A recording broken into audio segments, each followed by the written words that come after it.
সাবেক সেনাবাহিনী প্রধান জেনারেল আজিজের স্ত্রী সন্তান বাহরাইনে গেছেন। বুধবার সকাল 6:30টার ফ্লাইটে ঢাকা থেকে বাহরাইনে যান তারা। সেখান থেকে তাদের দুবাই যাওয়ার কথা রয়েছে। এদিকে ফ্লাইটে আজিজের যাওয়ার তথ্য গোয়েন্দাদের কাছে থাকলেও তিনি চেক ইন করেননি। হজরত শাহজালাল আন্তর্জাতিক বিমানবন্দরের এক জ্যেষ্ঠ কর্মকর্তা জানান, গালফ এয়ারের GF251 ফ্লাইটটি ভোর 5:40 ঢাকা থেকে উড্ডয়নের কথা ছিল। ফ্লাইটটি ভোর 6:20 বাহরাইনের উদ্দেশ্যে ঢাকা ছাড়ে। এতে সাবেক জেনারেল আজিজের স্ত্রী সন্তান ছিলেন। জেনারেল আজিজের এই ফ্লাইটেই টিকিট কাটা ছিল বলে বিমানবন্দরে তথ্য ছিল, তবে তিনি চেক ইন করেননি। ফ্লাইটটি সকাল 8:24 বাহরাইন পৌঁছেছে। বেবিচকের আরেক জ্যেষ্ঠ কর্মকর্তা জানান, ফ্লাইটে সাবেক জেনারেল আজিজ ছিলেন না বলে জেনেছি।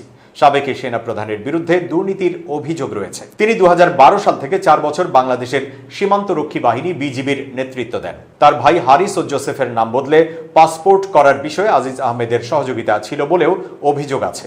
এছাড়া তার কারণেই জোসেফের সাজা মওকুফ করা হয়েছে এমন আলোচনাও আছে।